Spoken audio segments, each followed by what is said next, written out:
Abuya Dimyati Cidahu, Pandeglang, Banten.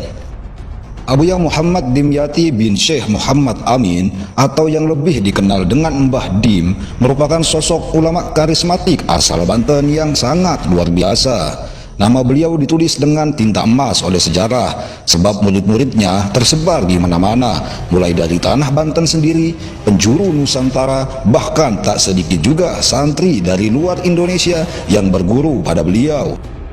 Di antara muridnya yang sangat masyhur yaitu Abuya Usuk Caringin, Abuya Munfasir pada Rincang, Habib Hasan bin Ja'far As-Segaf, Abuya Uci Turtusi, dan yang pasti Abuya Muhtadi dan Abuya Murtado yang merupakan putra dari Abuya Dimyati yang paling menonjol saat ini. Semasa hidupnya Mbah Dim dijuluki sebagai gurunya para guru dan kiainya para kiai. Sebab mayoritas ulama di Indonesia kala itu rata-rata pernah berguru pada Mbah Dim. Jika membahas karomah kesaktian Mbah Dim, nampaknya tak akan ada habis-habisnya. Banyak sekali kisah nyata yang menceritakan saat beliau mampu membaca pikiran orang, berada di dua tempat dalam waktu yang sama.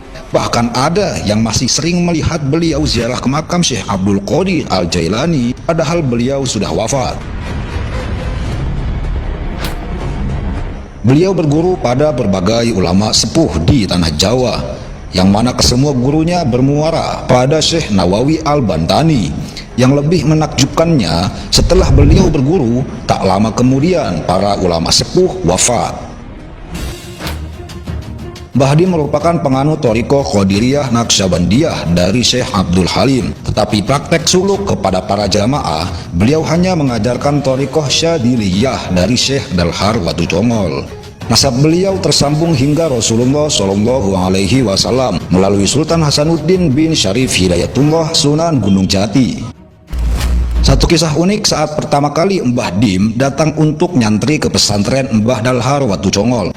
Sehari sebelum kedatangan Mbah Dim, Mbah Dalhar berkata pada santri-santrinya, "Besok pondok kita akan kedatangan kitab banyak." Ucapan Mbah Dalhar ini membuat sebagian santrinya bingung.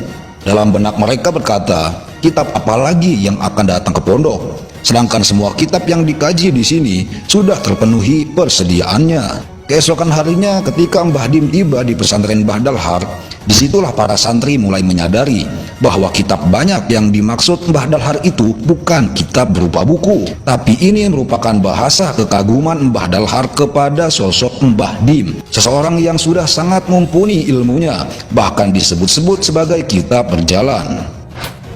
Semasa hidupnya di Cidahu, beliau habiskan untuk mengaji dan mengajar, mulai dari ba'da subuh sampai larut malam, dengan jeda hanya tiap waktu sholat saja, itu pun tidak lama. Kemudian malam harinya beliau habiskan untuk qiyamul lail dan berzikir sampai masuk waktu subuh. Terus begitu setiap harinya, nyaris tidak pernah terlihat tidurnya. Bahkan jika sholat tarawih di bulan puasa, beliau tidak akan turun untuk sahur kecuali telah menghatamkan Al-Quran dalam sholatnya. Itulah karenanya tidak salah jika beliau dikategorikan sebagai ulama multidimensi.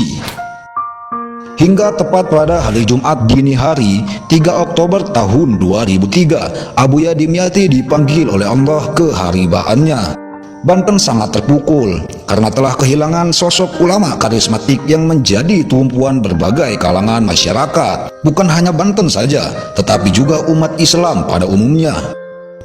Kini tali perjuangannya dilanjutkan oleh putra sulungnya, yaitu Abuya Muhtadi bin Abuya Dimyati Cidahu, Pandeglang, Banten.